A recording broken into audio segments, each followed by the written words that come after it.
War. War never changes.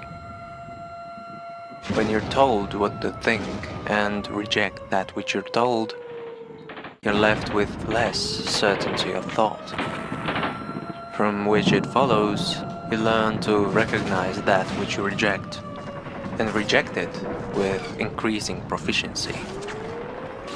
As you learn to reject a thought pattern effortlessly, you will, at a point, form a counter-proposal.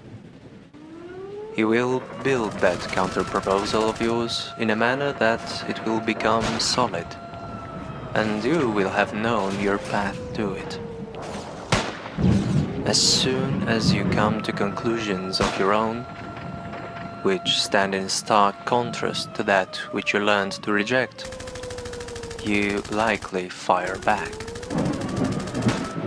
You will find others still in the process you have went through before, that recognize some of your conclusions as that which they seek. That way they can, and many will, skip a large part of the process you went through. Your conclusions spread and are used against the ideological opposition, like political correctness. Now, there are more of you, but not all cared enough to probe your conclusions. When faced with someone who does probe or challenge them, however, faced with conclusions they cannot argue for comprehensively, being contested, the reaction may be the same as to the premise you rejected.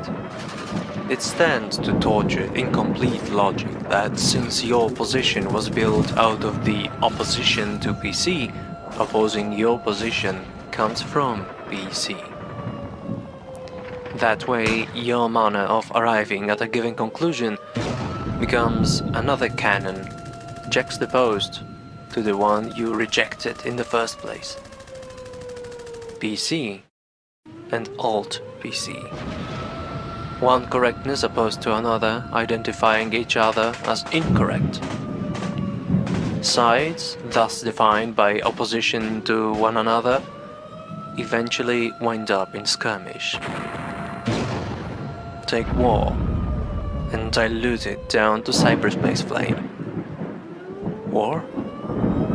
Call it a culture war and declare it on your dissenters from the position of a structured ideology. Once they feel obligated to adopt your rhetoric of war. And war never changes. It's game over. I am done reasoning.